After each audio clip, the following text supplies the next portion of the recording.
Welcome back to my channel মন পাখি। আশা করি তোমরা খুব ভালো আছো। আমি দেখতেই পাচ্ছি রেডি হয়ে নিয়েছি। একটা হোয়াইট কালারের একটা ব্লু কালারের নতুন টপ পরেছিলাম, আর তোমাদের দাদাভাই মেয়েদেরকে রেডি করিয়েছিল, কারণ সেদিন ঘুরতে যাওয়ার ইন্টারেস্ট ছিল বেশি ওর, আমাদেরকে ঘুরতে নিয়ে বেরোবে বলে রেডি করিয়েছিল।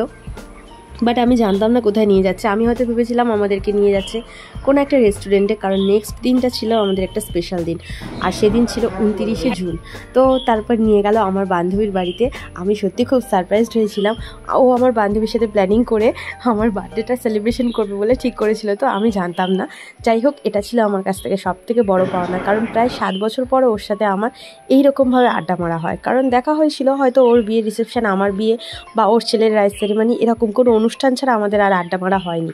আর ও ছিল আমার স্কুল লাইফের খুব প্রিয় বন্ধু। তোমরা বুঝতেই পারো যে বন্ধুদের সঙ্গে টাচ আপ হওয়াটা সত্যিই সত্যিই অনেকটা বেশি আনন্দের।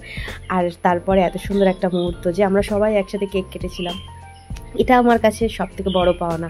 আর তখন ছিল আমাদের খেলা হচ্ছিল, খেলাতে ইন্ডিয়া জিতেছে, তো এটাও আরও একটা বড় বার্থডে গিফট ছিল আমার কাছে।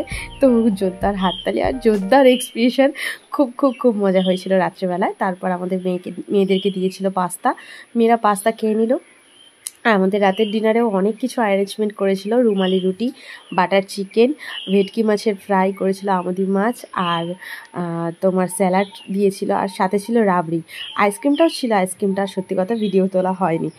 আর খুব খুব খুব মজা করে আমরা রাত্রেবেলায় ডিনার করেছিলাম। আর তারপরে অনেকটা রাত যেহেতু হয়ে গেছিলো, 12টা বেজে গিয়ে প্রায় 1টা বাজতে চায়, তাই বৃষ্টি পড়ছিল বাইরে, আর মেয়েদেরকে নিয়ে ও বাড়ি ফিরতেও দেয়নি।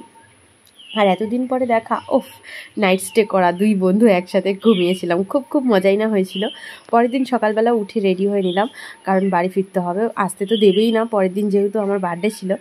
আর আমার মাও বাড়িতে অপেক্ষা করছিল, ওই কারণেই আমি চলে এসেছিলাম, এটা বলে, না হলে সেদিন ও আমাকে ছাড়তো না।